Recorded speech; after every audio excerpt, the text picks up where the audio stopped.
সকল জল্পনা কল্পনা শেষে আগামীকাল পে স্কেলের রায় ঘোষণা করবেন প্রধান উপদেষ্টা। থাকবে বেশ কয়েকটি শর্ত। বিস্তারিত ভিডিওতে জানুন।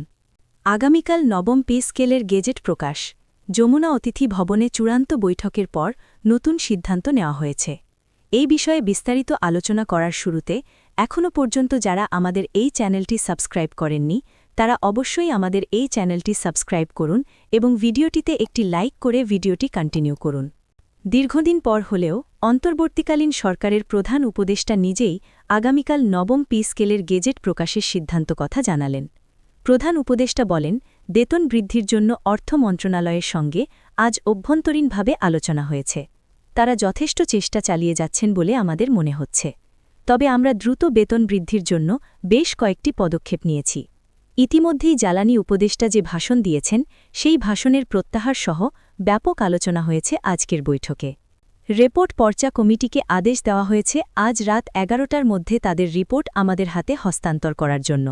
তারা প্রতিশ্রুতি দিয়েছেন আজ রাতের মধ্যেই প্রতিবেদন হস্তান্তর করবে, যার ফলশ্রুতি আমরা আগামীকাল রোজ রবিবার গেজেট প্রকাশ করব। আজকের বৈঠকে উপস্থিত ছিলেন পি কমিশনের চেয়ারম্যান জাকির আহমেদ খান, অর্থ উপদেষ্টা ড সালাউদ্দিন আহমেদ, পি কমিশনের রিপোর্ট প্রচারণ কমিটি ও বিভিন্ন সংগঠনের নেতারা। তারা সবাই বেতন বিধির বিষয়টিকে ইতিবাচক হিসেবে দেখেছেন। এছাড়াও প্রধান উপদেষ্টার নির্দেশকর্মে বেতন বৃদ্ধির জন্য চূড়ান্ত তারিখ কথা জানান সংশ্লিষ্ট মহলের একাধিক সূত্রমতে আগামী নির্বাচনের আগেই সকল কার্যক্রম শেষ করার প্রতিশ্রুতি দিয়েছেন পে কমিশন, যার ফলে শেষ পর্যন্ত আগামীকাল গেজেট প্রকাশ করার মাধ্যমে বেতন বৃদ্ধির চূড়ান্ত সীমারেখা পৌঁছানো হবে। ভিডিওটির এই মুহূর্ত পর্যন্ত এখনও পর্যন্ত যারা আমাদের এই চ্যানেলটি সাবস্ক্রাইব করেননি তারা অবশ্যই আমাদের এই চ্যানেলটি সাবস্ক্রাইব করে পাশে থাকা বেল আইকনটি অল করে দিন। বৈঠকে প্রধান উপদেষ্টা পেজ সচিব বলেন, সরকারি চাকরিজীবীদের বেতন বৃদ্ধির বিষয়টিতে এত বিলম্ব হওয়ায় মোটেও স্বাভাবিক অবস্থান নয়। কর্মচারীরা দীর্ঘদিন থেকে বেতন বৃদ্ধির জন্য আন্দোলন করে যাচ্ছেন।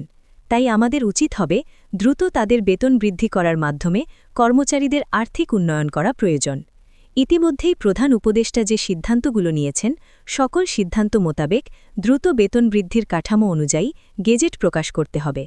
যেহেতু প্রধান উপদেষ্টা নিজেই আগামীকাল গেজেট প্রকাশের প্রতিশ্রুতি দিয়েছেন, তাই আমরা আশাবাদী অন্তর্বর্তীকালীন সরকারের প্রধান উপদেষ্টার সিদ্ধান্তটি যথাসময়ে পালন করা হবে।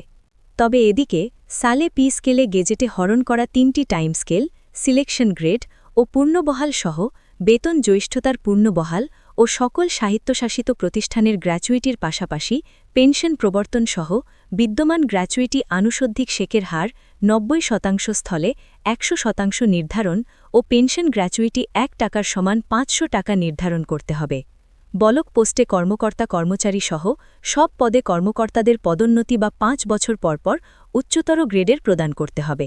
এছাড়াও টেকনিক্যাল কাজে নিয়োজিত কর্মচারীদের টেকনিক্যাল পদের মর্যাদা দিতে হবে।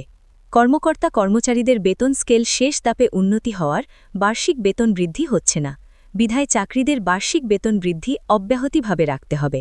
ভিডিওটির এই মুহূর্ত পর্যন্ত এখনও পর্যন্ত যারা আমাদের এই চ্যানেলটি সাবস্ক্রাইব করেননি তারা অবশ্যই আমাদের এই চ্যানেলটি সাবস্ক্রাইব করে পাশে থাকা বেল আইকনটি অল করে দিন। উন্নয়ন প্রকল্প থেকে রাজস্ব খাতে স্থানান্তরিত পদের পদাধিকারীদের প্রকল্পের চাকরিকালীন গণনা করে টাইম স্কেল ও সিলেকশন গ্রেড প্রদান করার অবকাশ নেই মর্মে বিধি 2 অপেক্ষা 7/47 তারিখ 24/3/2008 খ্রিস্টাব্দে যোগে অর্থ মন্ত্রণালয় হতে জারিতকৃত বৈষম্যমূলক জারিকৃত আদেশ বাতিল করতে হবে। বর্তমান বাজার মূল্যের সঙ্গে সংহতি রেখে জীবনযাত্রার ব্যয়ে বৃদ্ধির বিষয়ে বিবেচনা করে বিদ্যমান ভাতাদি পূর্ণ নির্ধারণ ও সামরিক আধা সামরিক বাহিনীর মতো 10 থেকে 20তম গ্রেডের কর্মচারীদের রেশনিক পদ্ধতি চালু করতে হবে। প্রজাতন্ত্রের কর্মচারীদের মধ্যে বেতন ও পদ বৈষম্য নিরসনের লক্ষ্যে সচিবালয়ের মতো সকল সরকারি, আধা সরকারি দপ্তর, অধিদপ্তর, পরিদপ্তর ও স্বায়ত্তশাসিত প্রতিষ্ঠানের এক ও অভিন্ন নিয়োগ বিধি প্রণয়ন করে কর্মচারীদের মধ্যে শ্রেষ্ঠ বৈষম্য দূর করতে হবে। তবে ইতিমধ্যেই আজ প্রধান উপদেষ্টা বলেছেন, সরকারি চাকরিজীবীদের বেতন বিধির বিষয়টি নিয়ে গভীরভাবে পর্যালোচনা করা হচ্ছে। আমরা আগামীকাল একটি গেজেট প্রকাশের জন্য সিদ্ধান্ত নিয়েছি। যেহেতু এই বিষয়টি নিয়ে জটিলতা তৈরি হয়েছে, তাই সকল জটিলতা দূর করে সমস্যার সমাধান করা হবে। তো আজকের এই ভিডিওটি এই পর্যন্ত। আশা করি ভিডিও থেকে অনেকে উপকার পেয়েছেন।